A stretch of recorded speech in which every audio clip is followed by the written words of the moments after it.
Picture yourself on a moonless night, deep in the Australian desert. Above, the Milky Way blazes like a river of diamonds. But if you look closely, you might see more than random glitter. There, on one side, 3 bright stars form a line. The Orion hunters. They're standing in a glowing canoe, chasing a cluster of sisters across the cosmic river, while a shadowy emu looms nearby. Aboriginal elders say these are no mere shapes. They're a living map of lore, survival, and mystery. Tonight, we're unraveling the Orion hunters and the Sky Canoe. Stick around, click that like, and let's journey together. Long before telescopes and smartphones, the world's oldest astronomers were lying on their backs and teaching their grandchildren to read the night sky. In Australia, star stories are woven into song, dance, painting, and lore. An elder might point at Orion and tell of 3 brothers who broke a rule. Another might see Bayami, the great creator, tripping over the horizon. Those stories tell when to hunt, when to gather, when to move camp. They also keep moral codes and family histories alive. In our last yarn, we explored the Sky Canoe, how the Milky Way became a river of light and a cosmic canoe carrying spirits between worlds. Tonight, we're taking that story further. We'll connect Orion's hunters to the 7 sisters in the Pleiades, follow the dark emu through the seasons, and discover why scientists are now listening to these ancient tales. Along the way, we'll meet researchers who recorded elders' voices, see rock engravings of one-legged sky spirits, and learn how a variable star's flicker became a warning from the ancestors. There'll be moments of wonder and some goosebumps. By the end, you'll never look at Orion, the Pleiades, or the emu the same way again. Let's start with the hunters themselves. To many Western stargazers, Orion is a mighty hunter from Greek myth. But across Aboriginal Australia, those same stars take on very different roles. Among the Wiradjuri of New South Wales, Orion is Bayami, the great creator ancestor. As the constellation sets in the western sky, Bayami appears to trip and fall over the horizon. Elders tell kids, this is why you must respect the law. No matter how powerful you are, you can still stumble. For the Gamilaroi mob, the 3 stars of Orion's belt are 3 brothers in a canoe, dragging a forbidden fish through the sky. Out in the central desert, the belt stars are a trio of men called Yulfa or Nurunja, always pursuing the 7 sisters of the Pleiades. Meanwhile, in the lands of the Yuin, an ancestor named Daramulum is represented by the star Alpha Crucis in the Southern Cross. Rock engravings show him with a single leg and an axe. His voice is heard through the bull roarer.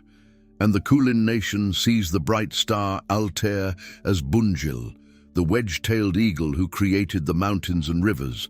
The 2 stars flanking Altair are his wives, represented by swans. Each of these figures connects the stars with lore, family, and place.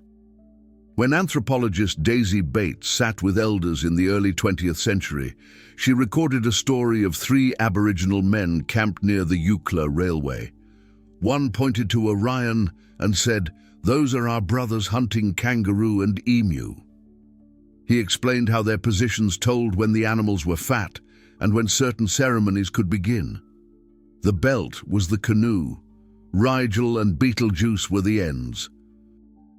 That belt of 3 stars moves across the sky at the same time every year, so it became a reliable calendar. Another elder told a missionary that Betelgeuse's reddish light was the glow of a campfire. When it brightened, you knew the fire was big. Those details might seem symbolic, but modern astronomers have shown that Betelgeuse is a variable red giant star. It pulsates, growing brighter and fainter over months. Aboriginal observers noticed this long ago and wove it into their stories as a living sign from the hunters. This is the first loop. The same stars that told a creation story also gave practical information, and as we'll see, they're part of a chase that spans the whole sky. Remember our Sky Canoe? Among the Yolngu of Arnhem Land, the 3 stars of Orion's belt, are the brothers Canoe gliding down the Milky Way. They were fishermen from the Kingfish clan who broke a taboo by eating their totem fish. The sun woman Walu sent a waterspout that lifted them, their canoe and the fish into the sky as a warning. You can still see the fish as the Orion Nebula hanging below the belt. Elders say that when you look up at the canoe, you're reminded not to take what isn't yours. But the canoe isn't alone. Along the band of the Milky Way, there's a gigantic shape formed not by stars, but by dark dust, the emu in the sky. If you go outside on an autumn night in the southern hemisphere, you can trace the emu's head near the Southern Cross and its body stretching along the Milky Way. In March, only the head and neck are visible, signaling the start of the wet season.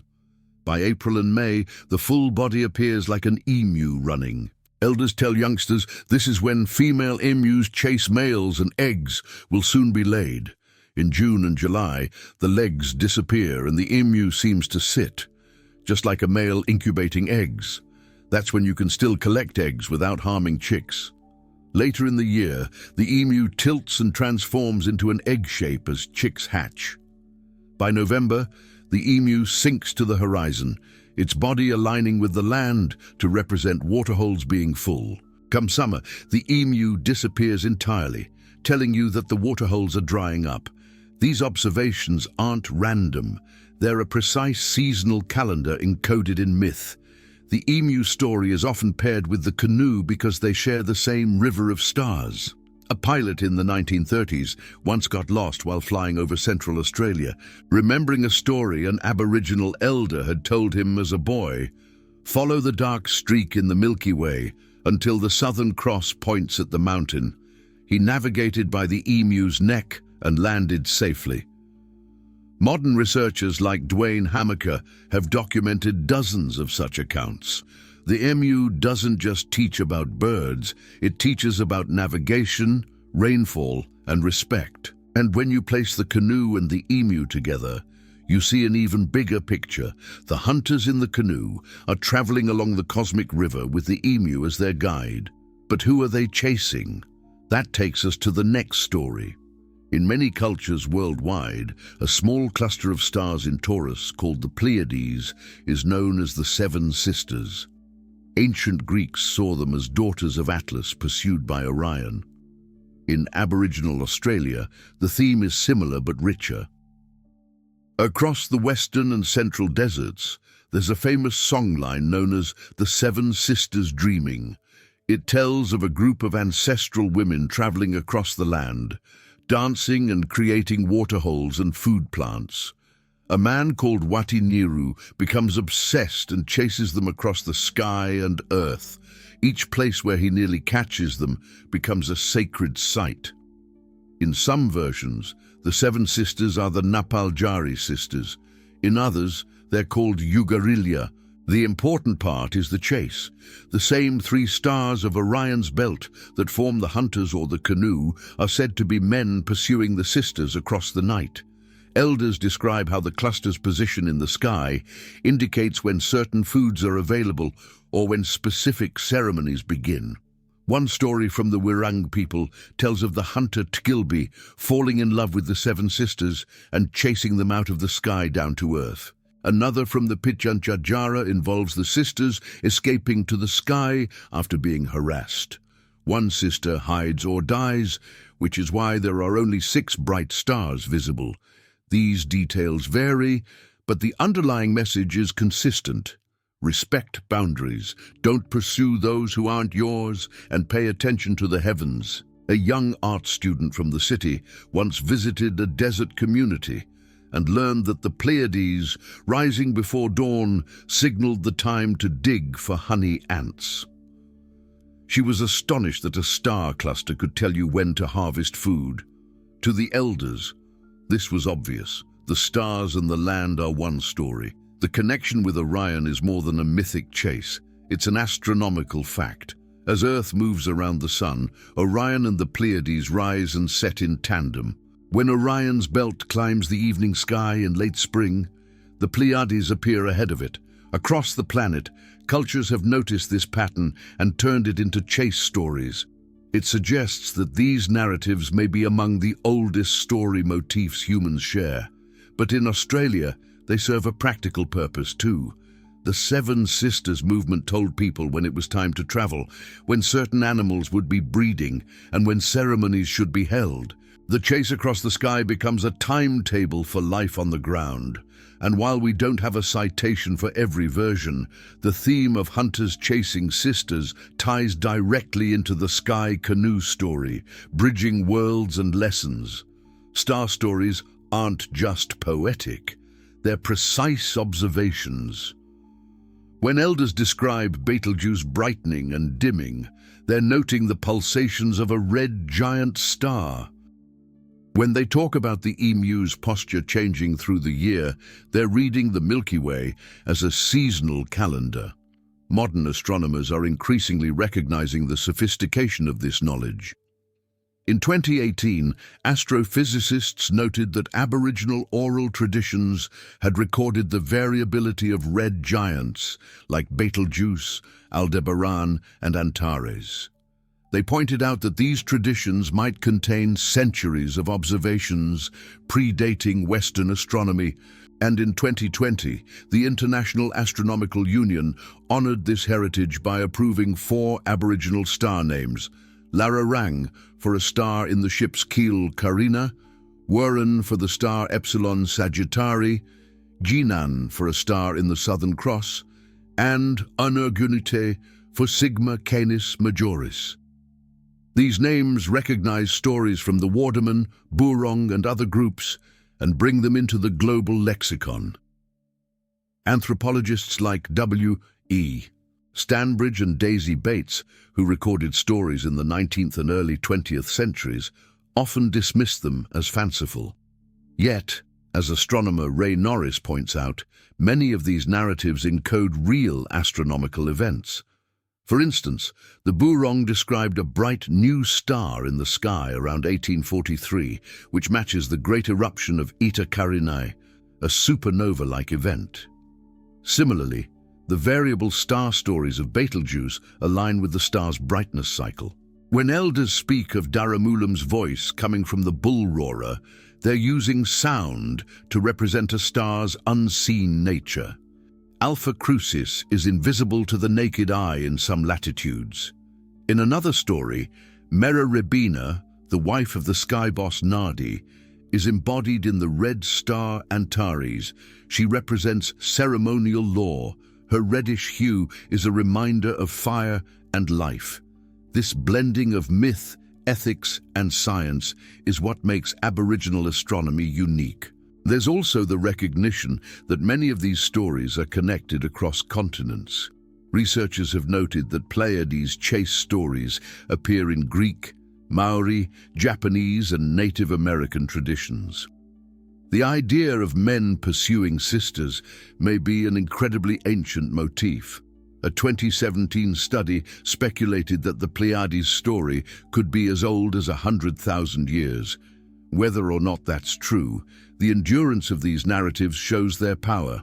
In our modern world of light pollution, we've lost the daily practice of reading the sky. But the old people didn't. They knew every star, every shift in brightness, every pattern, and they kept this knowledge alive through story. As we listen today, we're not just hearing myths, we're tapping into a deep human practice of watching the universe and understanding our place within it. Standing under a dark sky, you're gazing not only at distant suns, but at stories that have guided people for tens of thousands of years. The Orion hunters and the Sky Canoe remind us that breaking a taboo comes with a cosmic lesson. The emu in the sky shows that survival depends on reading the land and the heavens together. The Seven Sisters story teaches respect for women and boundaries, and the science woven into these tales demonstrates that Indigenous Australians were meticulous observers of the cosmos. As the Wiradjuri elder says, every star is talking. Are we listening? What's extraordinary is how these stories link together.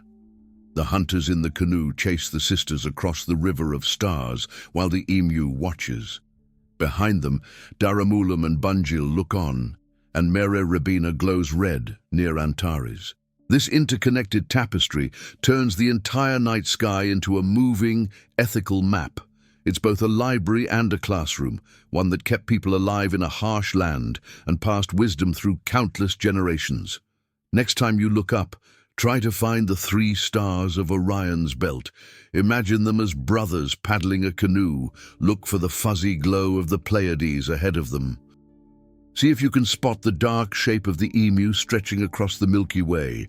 In that moment, you're sharing an ancient story and keeping it alive.